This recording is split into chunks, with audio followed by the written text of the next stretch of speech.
and I decided that I'm gonna exit my gatekeeping era.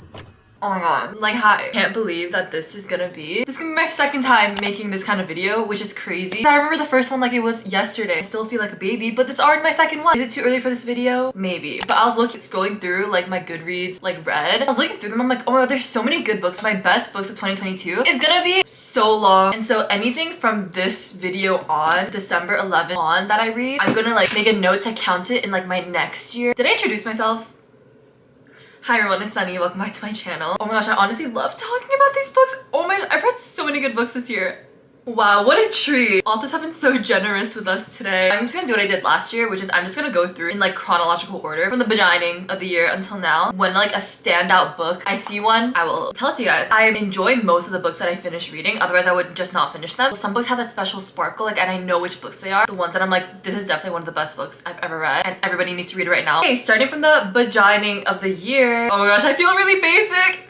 I think this year was the year that I also started trying to get through all of Colleen Hoover's books. That mission has like since kind of ended, but this book genuinely, I think it's just because I never had read a book anything like this before. Verity by Colleen Hoover. I read it in one sitting, scariest book I've ever read in my life. I think that's why it left like such an impression on me, and like every time I see someone reading this book, I literally jump. Is this not the craziest book you've ever read in your entire life? Like I've just never had a journey like that in a book ever. If you don't know, this is like, it's like barely a romance. I would not consider it a romance. I would consider it like a thriller, like a psychological thriller, and it's about a woman named Lowen, and she's like a struggling author. She gets commissioned by this man to like finish his wife's famous horror book series because the wife was like in a car accident and like can't finish the series anymore. The woman needs to get her coins, so she says okay. She goes to their lake house, see all of like the woman's author's notes and see her office and try to continue her book series, and sus stuff starts to happen. Like you find out that she is like bedridden, in a coma, non-responsive, but is she really non-responsive? And why are the curtains moving? And like why?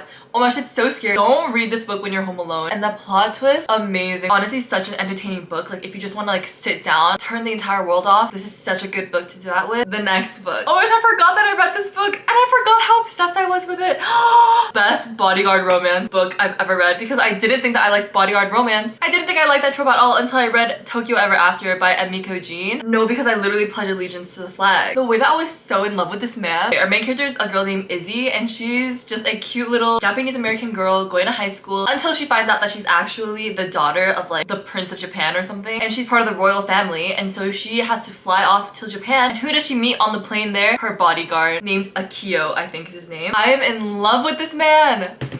Oh my god. The dynamic that they have is like irritated with each other, to friend, to like confidant, to like lover, but it's like forbidden. I just love the progression of their friendship. And it's Asian, like, are you joking? This book hits so good. What is it giving? It's giving like he comes in to save the day, secret conversation in the back of the car. It's giving stolen moments that no one can see us together talking. It was giving. Okay, wait, quick celery break.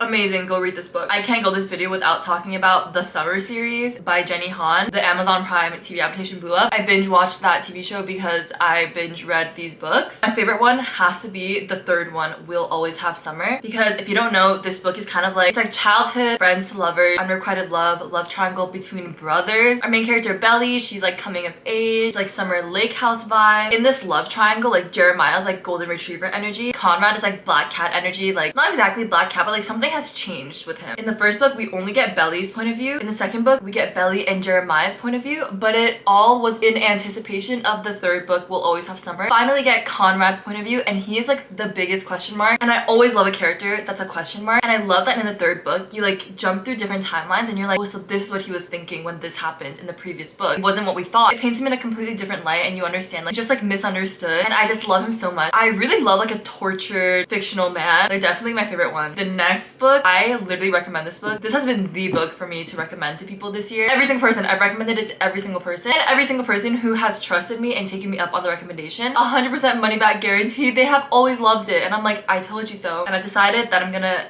exit my gatekeeping era. It is Letters to the Lost by Bridget Kemmerer. This book was like the best surprise of my life. I just thought that the premise was interesting. I was like, okay, whatever, let me just give this one a shot. best decision of my entire life. Declan and Juliet are both going through like loss, a lot of like emotional processing, and they end up leaving letters to each other in a graveyard, but they don't know who the other person is. They end up like developing an emotional bond anonymously, except they go to the same high school and they don't like each other at their high school. I've said this before, but I normally don't like that trope, anonymous letters, anonymous email, because I think like inevitably the revelation about who it is, or like them figuring out who the other person is, I always hate it. I always think that it's underwhelming or it's cringy, or like I just am never satisfied with the way that that goes out. And so I kind of just given up hope until I read this book and I was like, okay, so it can be done well, so then why aren't authors doing it well? Because she did it such a good job. It was like slow burn. The buildup was incredible. The revelation was so good. Oh my gosh, it was so good. Like the buildup to like the emotional stakes, and then comparing that to like what was happening in the real interaction, and then what happened to bring them together, and how they like found out the other person was like the person they were. It was such a mastermind move. What if I told you none of it was accident? It was so good. I will never get over it. I'll be getting over you my whole life. 2 Midnights references in the span of like 10 seconds. That was pretty good. Anyway, just go read this book. Just trust me. Oh my god. Next, I also can't go this video without talking about the Addicted / Calloway sisters. This year is the year that I was trying to brainwash myself so hard into jumping on board the series. I'm like, there has to be a reason why so many people are obsessed with the series, and it's so many people's like favorite series of all time. Biggest comfort series. People are so invested in the series and have such a personal, emotional connection to it. I want to have that. Are you joking? Now I know what everyone else is talking about. And it's kind of great. I'm not gonna lie, it's kind of great. This whole like romance series universe, it kind of spans across 2 companion series. The first is the Addicted series. The Addicted series follows Lily and Lo. They're like childhood best friends, and they end up fake dating when they're in college. And then we have the spin-off companion series, which is the Calloway sisters book. And we follow Lily's 2 sisters, Rose Calloway and Daisy Calloway. Rose is older, Daisy is younger. Both of them have their own storylines and their own romances. And so there's 3 girls, 3 boys, 3 couples, and they're like the core 6. And you jump from Addicted and then to Calloway and then back to Addicted. There's a companion novels, and there's just a whole universe about it, and you can search up the reading order. I don't love the Addicted books as much because I don't love Lily and Lo as much, but the couple that got me is the couple that I was not expecting. I thought I would like them the least because they have like an age gap. It's like an 8-year age gap.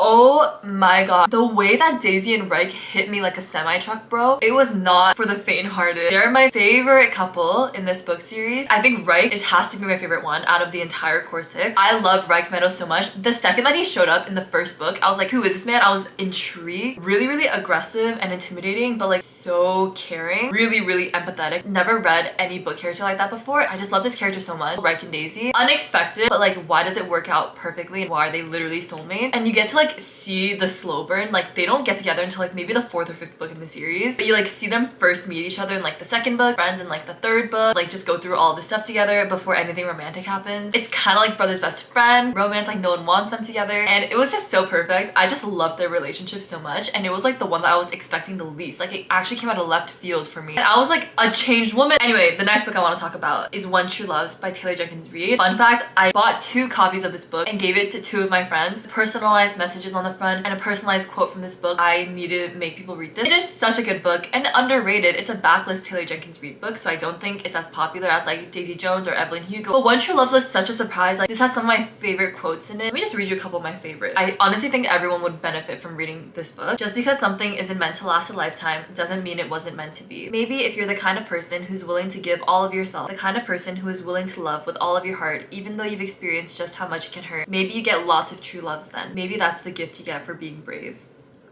Oh my gosh, I'm literally about to cry! Falling out of love with someone you still like feels exactly like lying in a warm bed and hearing the alarm clock. No matter how good you feel right now, you know it's time to go.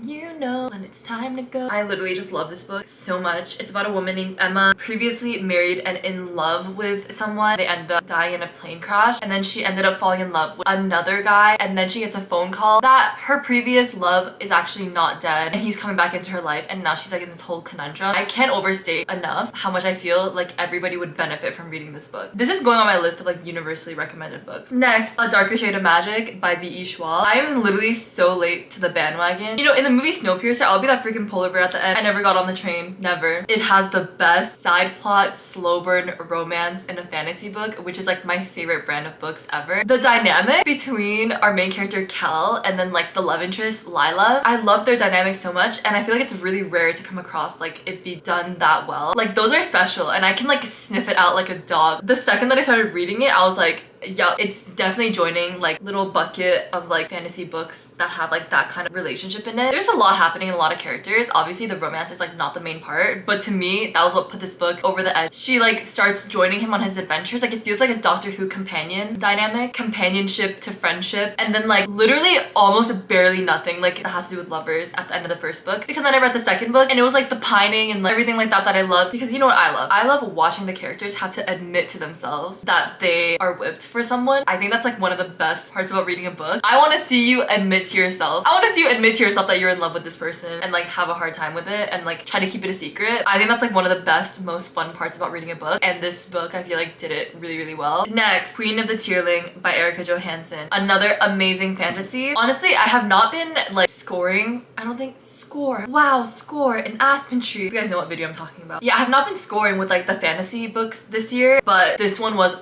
absolute hit for me because I think I loved how character driven all of it was. Like every single like back character or like side character fully get their perspective and like their entire backstory. Our main character is a girl named Kelsey, raised in secret and like hidden away because she's like the heir to this kingdom. And so after the current queen dies, she obviously needs to step up to the throne. And you see her just trying to like undo all of the damage that her kingdom is in. Her kingdom is actually crying and throwing up. Her uncle, who was like in rule, literally messed it up for all of us. What a little hope. Low-key, like she's still like just an adolescent girl. Like she just became an adult. Okay, another celery break. Okay, let's talk about the Dirty Air series for a second by Lauren Asher. These are the books that first of all made me get into Formula One, and I haven't looked back ever since. It's actually really funny because it's so unexpected that I like Formula One. People just assume that I got into it because of Drive to Survive on Netflix, because a lot of people get into it like that, and I'm like, oh, like yeah. But no, I actually got into Formula One because of a romance book series, so yeah. I haven't read all of them, but I've tried reading all of them. My favorite one in this book series is Wrecked, the third one. I liked the first one too, by the way, but Wrecked stands out in my mind because it has like the best drunk confession scene I've ever read in my life. I love that drunk confession scene. I have a B-reel, but I was reading this book and I was crying. Okay, and then we also need to talk about the time that I binge read the Shatter Me series. Since I binge read all of them, a lot of them like melded into my mind. So I am literally, I forget which book it was that I loved so much. I think the last book that I'm gonna mention in this video, which is the one that I read like the most recently, which actually is the one that propelled me to make this video because I just wanted to talk about it so badly, which is Misfit by Elle Kennedy. Oh my god, I literally can't even talk about this book. I'm not even joking. It's like too fresh. Guys, Misfit by, oh my god. First of all, can I just say that I have tried reading like The Deal, like the off-campus series. The amount of times that I've tried to read that book because I just want to get on the Elle Kennedy hype train like everyone else. Like it just seems like such a fun joyride. I couldn't do it. It's been so hard. I've tried so hard. I couldn't do it. I was at the bookstore. I saw that Elle Kennedy came out with like another book and I was like, oh, like I wish I could join. And then I saw that it was the start of a new series. And I was intrigued. So I was like, oh, like, okay, I'm down to try a new series. Got on my phone, I was like, okay, let's start reading this. Tell me why this was like the best book that I've ever read in my life. I've literally never been more obsessed with a book series. It's been a long time since I felt this feeling and I'm so excited about it, but also it hurts so much because I know that the next book is not gonna come out for a little bit, maybe like in March, and I have to wait. Are you joking? How can I wait for that? It is the first book in the prep series. I am in love with this friend group. I was not expecting anything going into this book series, by the way, because I was like going through the most stressful week of my life and I was like, whatever, I just need like a burner book. I got so obsessed with these little hosts so quickly, too quickly. It was a lot. It takes place at one prep school called Sandover Academy, and we follow our main character named RJ, and he just moved to this school. Fun fact, this school is where all the delinquents go. Like if you got expelled from like your previous school, you go to Sandover. So obviously all the boys here are going through something or went through something, and all of them are obviously drop dead gorgeous, beautiful, by the way. He is not in a great mood because his mom just like spontaneously married this random man, and now he has a random stepbrother who also goes to the school, and he's part of the friend group, and I'm so obsessed with him. He's definitely like one of my favorites. Actually, it's hard to choose favorites. He then meets this girl named Sloane. They obviously have an instant connection, but she's actually the headmaster's daughter. Everyone is like, okay, Sloane is like the one girl that you like literally can't have. She's like the headmaster's daughter. So we basically are following them and their love story. But the best part, like I said, is the friend group that we meet. We have RJ. We have Fen. I was not expecting this, but he has a thing with like Sloane's younger sister, Casey. Their relationship might have been like my favorite part of this book. It's like a little side plot out, obviously, because we're probably building up to like Fen's own book. I was such a sucker for this kind of relationship where it's like they got really close because Casey went through something pretty traumatic. Fen had been like helping her through it. Like it reminds me of Daisy and Wright, and I love that dynamic because it's kind of like giving like reformed Playboy. His inner monologue, because we get like perspectives, we get chapters in his perspective. Oh my gosh, it's very much like I'm not good enough for her type of vibes. And then we have Lawson. He's like the biggest Playboy out of all of them. He has like so much like self-destructive tendencies. He had a really terrible like home life and terrible childhood, and we don't know too much about, but I'm really excited to read his book about it. He's fruity tooty too. And then lastly we have Silas, who's like the good guy. He's like my biggest question mark. I don't really know what his deal is yet. I don't know. I feel like we need to delve in deeper, and hoping that we get to see more of him in like the later book. Basically, like, I am so obsessed. I'm like so obsessed, so invested in these people. Like it's crazy. It's actually crazy. I can't wait for the next books to come out. I want to read about every single boy in this friend group. I'm literally so excited to see all of their romances. Like, Elle Kennedy, please do not fumble the bag with these. Like, please. That's the last book that I wanted to mention in this video. Please comment down below. Let me know what your best books of the year were. We can spread the wealth and not gatekeep. I'm the ladies. Let's not gatekeep, lady. Thank you so much for watching. Be sure to subscribe down below if you haven't already, and follow me on all my socials. They're all linked in the description. And I'll see you all in the next one. Bye!